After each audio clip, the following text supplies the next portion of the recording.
अस्सलाम वालेकुम दोस्तों, आपने अक्सर न्यूज़ में सुना होगा कि पाकिस्तान स्टॉक एक्सचेंज के 100 इंडेक्स में इतने पॉइंट्स का इजाफा या कमी देखने में आई है। लेकिन हम में से बहुत से लोग इस चीज़ से लाइल्म हैं कि स्टॉक एक्सचेंज क्या है, क्यों है, इसके पीछे आखिर हिस्ट्री क्या है, यह किस तरह से काम करती है और आखिर पाकिस्तान स्टॉक एक्सचेंज के 100 इंडेक्स का मतलब क्या है।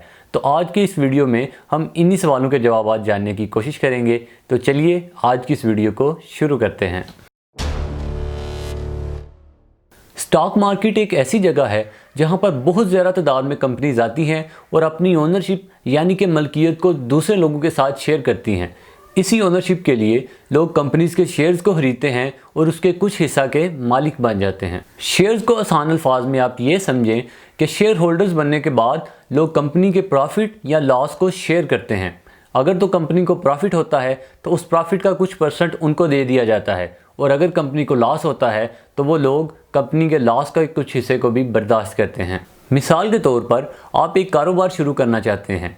उस कारोबार के लिए आपके पास 50% इन्वेस्टमेंट है और दूसरी 50% इन्वेस्टमेंट आप अपने दोस्त से हासिल करते हैं। तो अगर उस कारोबार में आपको कोई प्रॉफिट होगा तो उस प्रॉफिट का 50% आपके दोस्त को जाएगा। सेम इसी तरह अगर उसमें आपको नुकसान होगा तो उसका 50% आपके दोस्त को बर्दाश्त करना पड़ेगा। यहाँ पर एक बात जो याद रखने की है वो ये कि तमाम कंपनीज अपने शेयर्स को नहीं बेच सकती, बल्कि सिर्फ वही कंपनीज अपने शेयर्स को बेच सकती हैं जो कि पब्लिक लिस्टेड हों और स्टॉक मार्केट में रजिस्टर्ड हों।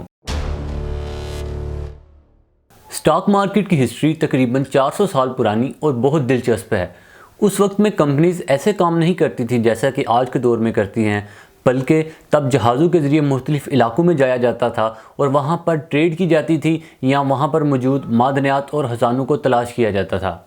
उस वक्त तक सारी दुनिया का नक्शा भी डिस्कवर नहीं हुआ था, लिहाजा काफ़ी चांसेस होते थे कि जो शिप्स गई हैं उनमें से काफ़ी ज़्यादा तादाद में सही सलामत लौट कर वापस नहीं आएंगी। सन 1600 में आज के नीदरलैंड में एक डच ईस्ट इंडिया कंपनी थी, बिल्कुल उसी तरह जिस तरह की एक ब्रिटिश ईस्ट इंडिया कंपनी थी। क्योंकि किसी भी इंडिविजुअल के पास इतना पैसा नहीं था, लेकिन बिज़नेस को एक्सपेंड करने के लिए और मुख्तलिफ़ जगहों को डिस्कवर करने के लिए काफ़ी ज़्यादा पैसे की ज़रूरत थी। लिहाजा इस कंपनी के लोगों ने ये फ़ैसला किया कि वो आम आवाम के पास जाएंगे और उनको भी अपनी कंपनी का हिस्सा बनाएंगे और जब भी कोई शिप वापस लौट कर आएगा तो उसके प्रॉफिट का कुछ हिस्सा उन लोगों में बांट दिया जाएगा। इस मकसद के लिए डॉक्स को इस्तेमाल किया गया। डॉक्स उन जगहों को कहते हैं जहां पर से शिप्स निकलती हैं। उस वक्त ज़्यादातर जहाज़ वापस लौट कर नहीं आते थे क्योंकि वो डूब जाते थे या लूट लिए जाते थे। लिहाजा इन्वेस्टर्स ने फैसला किया कि वो एक से ज़्यादा जहाज़ों में इन्वेस्ट करेंगे ताकि किसी में से प्रॉफिट तो आए। सेम यही चीज़ आजकल स्टॉक मार्केट में होती है, जहाँ पर लोग डिफरेंट कंपनीज़ में इन्वेस्ट करते हैं और उनके शेयर होल्डर बनकर प्रॉफिट या नुकसान को शेयर करते हैं। स्टॉक मार्केट को दो तरह की मार्केट्स में तकसीम किया जा सकता है, यानी कि प्राइमरी मार्केट और सेकेंडरी मार्केट।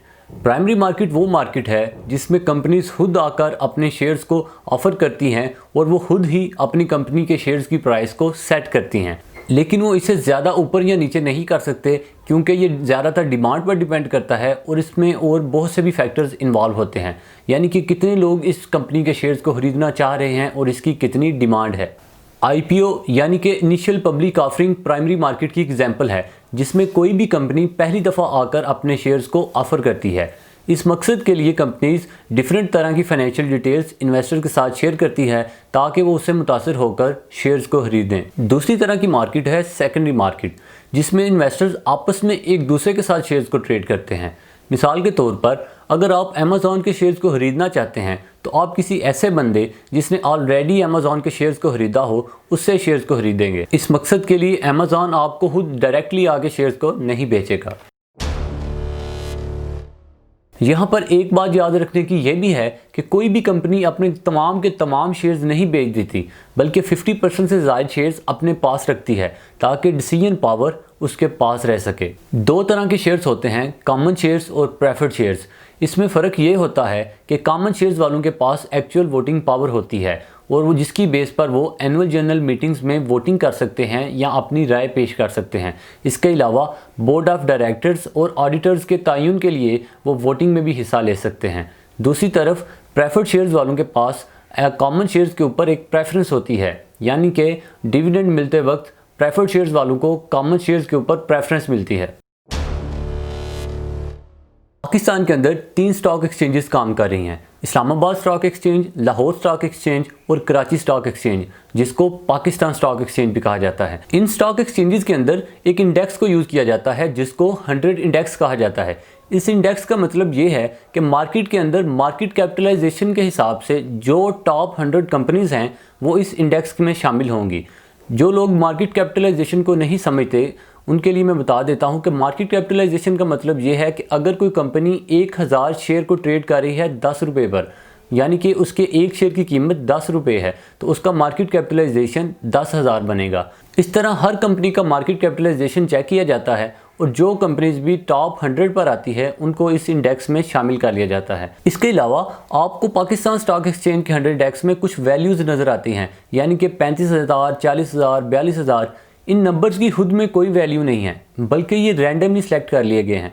मिसाल के तौर पर जब स्टॉक एक्सचेंज को शुरू किया गया था तो इसकी टॉप 100 कंपनीज़ को मिला के ये डिसाइड कर लिया गया कि इनकी शेयर वैल्यू 500 बन रही है। तो अब अगर ये 40,000 पर पहुंच गया है तो इसका मतलब ये है कि पिछले 70-72 सालों में शेयर वैल्यू कितना ऊपर गया है। उम्मीद करता हूं कि ये वीडियो आपके लिए कारआमद साबित होगी। इस वीडियो को लाइक करें और इस चैनल को सब्सक्राइब करें। शुक्रिया।